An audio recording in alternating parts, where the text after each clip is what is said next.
Welcome back to the Ponca City Monthly Podcast. I'm your host, Andy, and this week we're going to get a little creepy because we're going to take behind the scenes look at the death industry. And we've brought in a special friend with us, and her name is Annie Owens, and she recently was in People magazine. She has a great TikTok where she talks about her life as a mortician and how she got out of it and how she got into it and the 5 things that she will never do because of it. And so we've got Annie with us. Annie, how are you doing today? Hi, I'm doing great, Andy. Thank you for this opportunity. Yeah. I love the Ponca City Monthly and have followed it for quite a while. So fantastic. Thanks so much. Yeah, it's an honor to be here. Thanks. Yay. So everybody has to ask you this question. How did you get into this business? Yeah. Like what age did you decide I want to deal with death? Yeah. Well, you know what's funny is when I was a child, I was kind of an interesting child. And I looking back now, I think not so much like Wednesday from Addams Family, but kind of like that. I was a little weird, right? So my first memory of actually being kind of pulled towards death is I was about 7 and my mom said, we have to go to this funeral. I don't know if she didn't have a babysitter for me, but she took me to this funeral of someone that I didn't know. And we got in the car and I said, Mom, I loved that. I think I love funerals. And my mom said, Annie, don't tell anyone that. From there, I feel like when I was in junior high, several different things shaped me and kind of opened my eyes to maybe, I had a friend of mine and her brother passed away in a car accident. And I just remember being at that service and just watching the directors. They were so kind and helpful and assertive. And that had a big impact on me. So fast forward to high school, I sat down with my dad and I said, I think I might want to be a mortician. And he said, women don't have that job.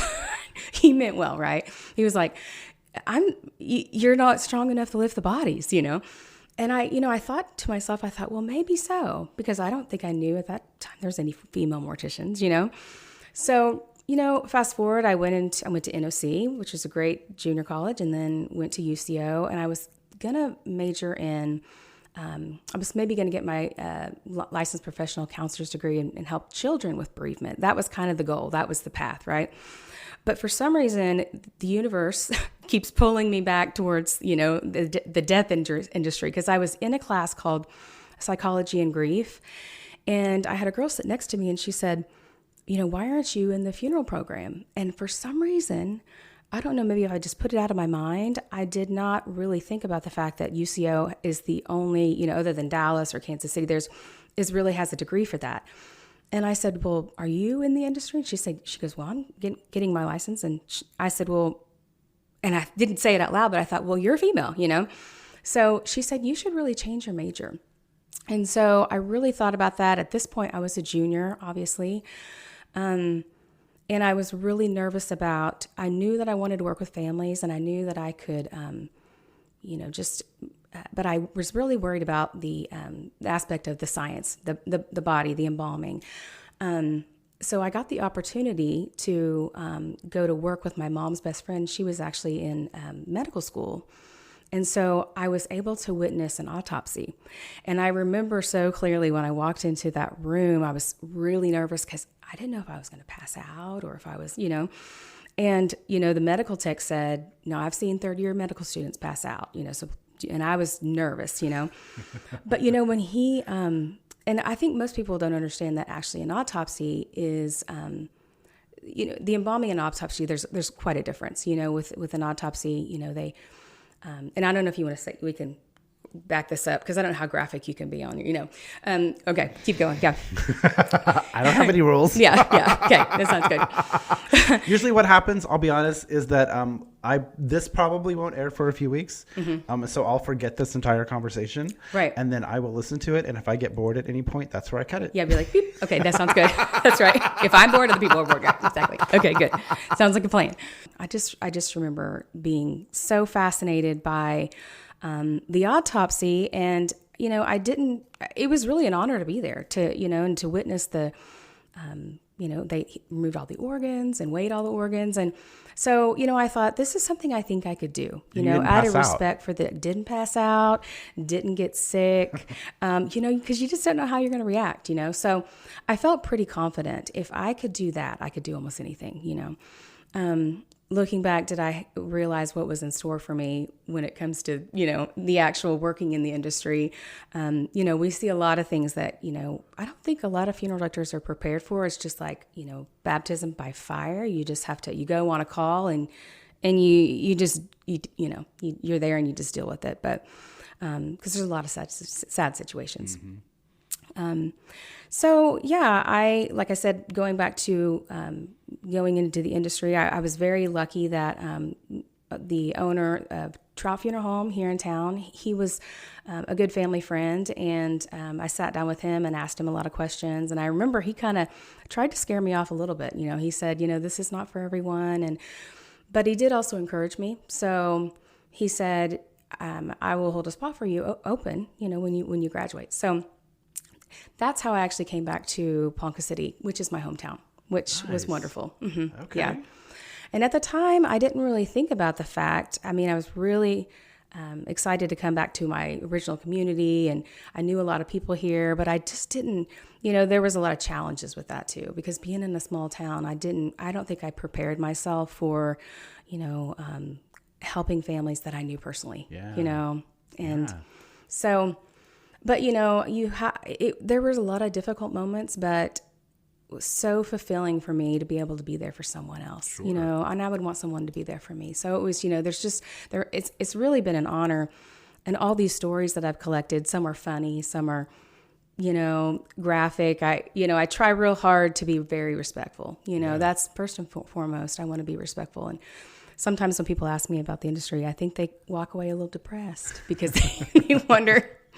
So did that answer your question about? Absolutely. Okay. Yeah. Okay. So when you went to that first funeral when you were a kid, was there something that stuck out to you? Was it like the pomp and circumstance of everything, the flowers? I believe so. And so you just thought, wow, and you probably didn't realize it at that point. Like, this is where my life is going to go. But, right. But I clearly remember the casket centered with, the lamps on either side and flowers. And I think that's what it was. That's a great way to put it. And then just the formality of it all. I think as a 7-year-old, I'd never really witnessed anything. And there was something that really stood out to me. And of course I want to say that it was like destiny, and looking back, this is strange too, is as a child, I had multiple dreams as a child, and I was standing in the back of a service and just looking down at the casket. Wow. So throughout my life, I've had an ongoing, reoccurring dream of being at funerals. Wow. Yeah. That's kind of weird. Very weird. Mm-hmm. Yeah. I remember my first funeral as a little child, I cried the entire time. You did?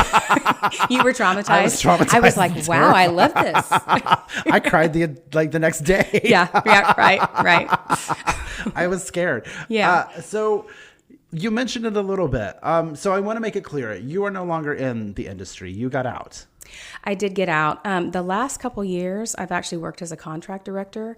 And the funeral home that I work for. What does that mean? A contract director? The funeral home in Blackwell, the owner sadly has had cancer for the last several years. And so he asked me to fill in. I should probably say fill in director. Fill in, yeah. And so for the last couple years, that's what I've done. And unfortunately, he just passed away. So I told the funeral home that I'm just going to take a little break at this time and kind of just think about what my next, just what the next path is for me. Mm-hmm. It might be lead back to funeral service, but looking back on like the 20 years, if you put them all together, I think to be really honest, I didn't realize it at the time when I was working full time, but there's a little bit of PTSD, Not just a little bit. Yeah, right. That's putting it mildly. Yeah. And I don't think that funeral directors, I can't, what's interesting is I can never, ever recall a time where we ever said we need some counseling for this, or, right. We just go to the next family, and when my kids were little, they never saw me cry, which is not healthy. Like I never shed a tear. And I think I had just compartmentalized it, not in a healthy way. And so now that I'm older and I feel like, my parents are getting older, and I just reflect on, it's almost like the emotions are so much more raw for me now. And I don't know if just because I took a break for so long, I have so much respect for the directors that are in it just every day, grinding day in and day out, but you kind of go into survival mode because you can't cry, you can't break down, and, and what's the point in talking about it, because you can't bring them back, so it's kind of traumatizing in that way, but I did start my TikTok because I thought telling stories about some of the things that I learned over the years, and really the stories that stood out to me that would be more like a cautionary tale. And I feel as if, because there's a lot of morticians on TikTok, and most of them are very technical. They'll tell you about embalming, they'll show you the prep room, they'll talk about the crematory. And I just thought to myself, what could I do that would be a little bit more personal for myself to tell some stories, like what the aftermath of a drunk driving looks like, or, not wearing your seatbelt, and some of the behind the scenes of what families go through when there's a, traumatic death. And so some of the stories that I tell are very, very kind of deep. But I really want to use the stories to help other people, you know? Definitely. So that's kind of... So one question I've always asked, and thought was kind of strange, is that while you're going through your schooling, they don't teach you about mental health, and they don't teach you about how to process, because I think that it is a business, and so you have to approach it as a business, right? And if you're just breaking down and crying all day, right, that's not going to be a great business model. right. So I think in the process of teaching you the business, they sort of in their own way teach you to compartmentalize. Most definitely. And so that is kind of weird. Do you ever think that will change in the industry, or do you think it could change? I mean, maybe it's not. I would hope so. I advocate for people in your industry to get mental health, right? To talk to therapists, to talk that stuff out, because it does become. Yeah. But I would say emotionally, we build ourselves such a wall that we are honestly, I would say when you get to a point, because I remember working in it full time, you get to a point where you really feel not numb, but most of the directors would say, well, I don't need any counseling. Sure. And so, but stepping away from it, it made me, I realize now that, and if you see any of my videos, that I am such an overprotective mother, to the point where we go on vacation and my kids are like, oh, all right, mom's going to say, well, gosh, we could die from that. We're not doing that, so always the fun no hater. Bungee jumping today. No doing that. We don't do that. So, but also too, I just feel like it's, looking back about that, it changed me in a lot of ways, but I didn't recognize it when I was actually in it full time. Some ways are just, I see my life as, it's interesting, almost like a reel of moments and birthdays, but also it depresses me a bit, because every birthday, every milestone that other people just go through, I think of all the videos that I've done, and those are the highlights of like, this year we'll never get this year back, and so it changed me in a lot of ways. And do you think that, and not being super general, but do you think that partly has to do with the fact that it was a male dominated? And that men probably... Yes, probably. Yes, it's just... yes. I'm probably going to get in trouble for saying... Never thought about that. Yeah, I mean, I cannot imagine, just even... It's like if women were more involved, that you would have more of that emotional, like, let's process this. But with men, it's just like... Right, yes. And maybe it's going to take maybe some women in the industry or different generations, right? I mean, there's more women now. Most definitely. Yeah. And I know a lot of women that are in the industry now. Yes. That have recently grabbed. My niece is one of them. She's in it. She's in Tulsa at Rose Hill. Yeah. So, there's the people now are more women into it. Yes. Tell me about you, because we talked about briefly, you started your TikTok on a different subject. I did. It was not originally about this. No. So what was it originally about? So about a year ago, I really wanted to focus on Oklahoma cold cases, Oklahoma missing people. And where did that come? Like, that's really my passion. okay. To be really honest with you. My family always laughs that I should have gone into law enforcement and been a detective, so true crime is very interesting to me. The paranormal is very interesting to me. And so some of the mysteries are really interesting to me. So, for up until April of this year, if you look at my TikTok, they're all stories, but I would never speak. I would never use my face. I would never talk about any of them. They were basically reels that, just gave the facts. And people really enjoyed. I find out that there's a lot of people that are interested in the same subject. A lot of people. But I had a friend of mine say, you should just tell some of your funeral stories. And you've got a lot of interesting stories. And so once I started doing that, I could sense that it resonated with a lot of people emotionally. And I was starting to see people commenting maybe on their own loss. And it became this platform that allowed people to share their grief. And I guess I didn't recognize TikTok as that, but it was it's become kind of a community where people can really encourage each other. And the morticians can, they can tell stories about the industry and what we've gone through, which I think people relate to, because things have happened in their own family and in their own lives. But so that's one touching thing. I didn't realize. I was surprised that I might get back so many, I'm very invested in some of the comments and things that, people say and some of the things that people go through. But so part of your TikTok is that you do like a top 5. Yeah. Now, did you always do that, or did you start out doing just regular stories and then move into that, or? I did.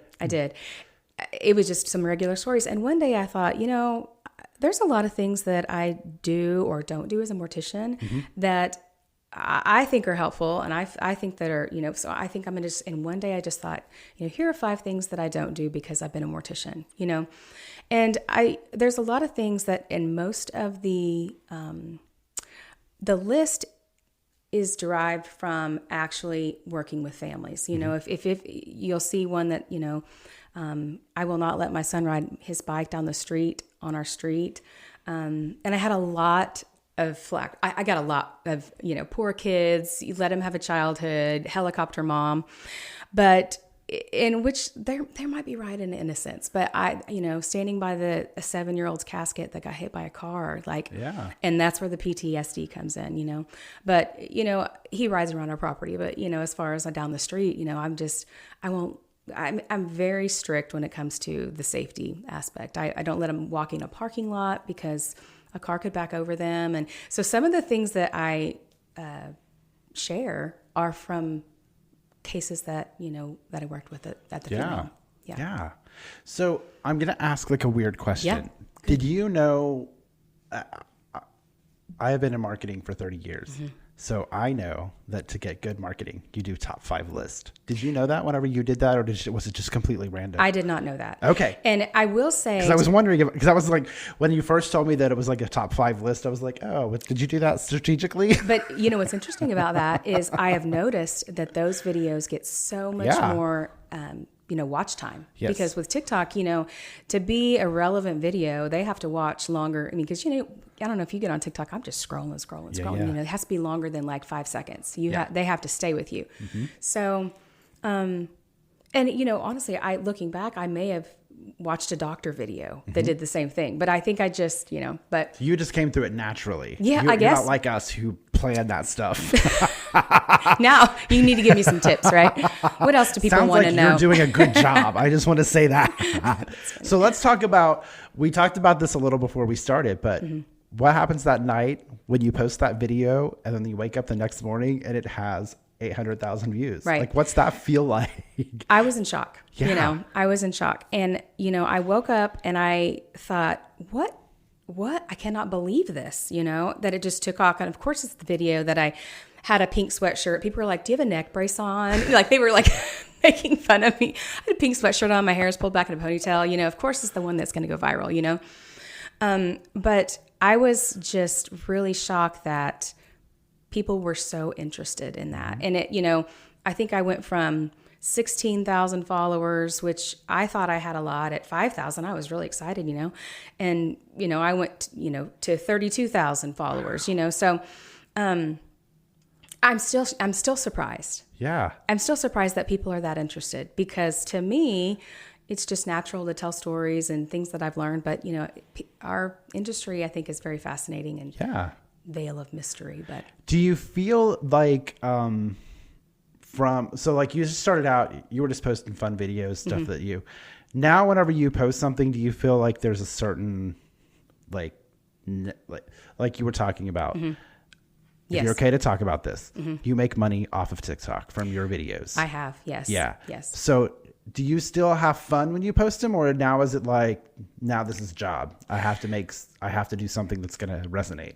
I have a lot of fun still, but the more that I do the videos, the more that I really want to, the stories that I tell, and you know, if I lean towards any of the paranormal stories, you know, people are really interested in that, which that's fascinating to me as well. But you realize that other people on TikTok, these people are creative. They are innovative. These generations, no matter, I mean, they are brilliant, you know? Yeah. So to be able to stay up with all these TikTokers, I mean, it takes a lot of thought. You know, at first I think I sat down and I just did a lot of videos that were just kind of off the cuff. I thought, well, gosh, I'll tell that story about that car accident. And, you know, it was really tough for me at first, because I thought I need to share some of these stories, but I want to make sure that if a family watches those videos that, she's talking about, you know, my son, or that I did it in a really respectful way. And of course I did work in Oklahoma City. So some of the stories are from Oklahoma City. And so I do change up some of the circumstances as far as, you know, the ages of the people, but all the stories, you know, they really happened. Wow. You know? So, and, is it nerve-wracking whenever you know that you have 30,000 people watching your videos? Is that a little nerve-wracking? Yeah. We don't have that many on the podcast. Yeah. And I still can't believe it, you know? And, you know, but of course too, comparison is always terrible, because, you know, some people have 200,000. Sure. Some people have 2 million, you know? Sure. So I've decided that I really want to stay with, you know, the purpose of my TikTok channel was to help people through the situations that, you know, I want to help people to learn through the situations that I have experienced. And so, you know, there's a lot of people that sell products and things like that, and I'm just not interested in doing any of that. You know, I think that's where people make the money, but I really want to try to remember what the purpose is, you know, and always come back to that. And it's really to try to just remind people that life is short. It's short. Yeah. And you only get one. That's it. And you had an interesting life, because People Magazine reached out to you recently. Yes. Tell me about what that was like. And so was it do you think it was a particular video, or do you think it was just all of them combined, or did they tell you? So she told me, actually. So I received a message through TikTok, and in fact, I get a lot of random messages through TikToks, and a lot of them, there's some creepy people out there. I'm sure you've experienced that too. So sometimes I don't even go into the messages. No. Oh my goodness. So I was like, I don't want to really, you know, so I received a message, and I just kind of briefly saw it, and it said something about People Magazine. I thought, some people are, I mean, come on now, you know, I mean, and then I thought about it about a week later, and I thought, well, maybe that was really people. And I told my husband, he goes, nah. I'm like, I don't know her name, you know. So I looked up her name, and I found it, and she was actually a writer. Wow. So I contacted her, and, you know, just was able to visit with her just briefly about, you know, what her intentions were. And she said, I want to do an article on you because I cover interesting careers. And I said, well, you know, there's a lot of morticians on TikTok. Why did you choose me? And she said, I follow you. I like your content, and I think you're real. And I just like your content. You know, I was really surprised. I was really humbled. I thought, you know, so we set up a Zoom call, and she was amazing, and talked about 45 minutes. And, you know, she asked me a lot of the questions that you're asking me today. And This is the questions people want to know. Yeah, and it was nerve-wracking. It's nerve-wracking too, because I just, it's like, in light of like the Mortician, the show, all of the bad apples in the industry, I wanted to represent the industry in the light that it should be represented, because everyone has so much integrity, but you don't see that. You really just hear about all the, all the bad stuff. So it was a lot of pressure, and I think that I wasn't as deserving as many other directors that could have done the article, but it was fun. Yeah, it was fun. Hey, when People Magazine calls, you're the one that picks up the phone. That's right. I'll take it. Yeah. All right. Well, Annie, thank you so much for joining us today and telling us all the stories and telling us about your time on TikTok and all of that. And follow her TikTok. What is your TikTok? So it's _6feetover_. Perfect. So take a look at that. Follow Annie and come back with us next week for another great story. Thank you all so much. Thank you.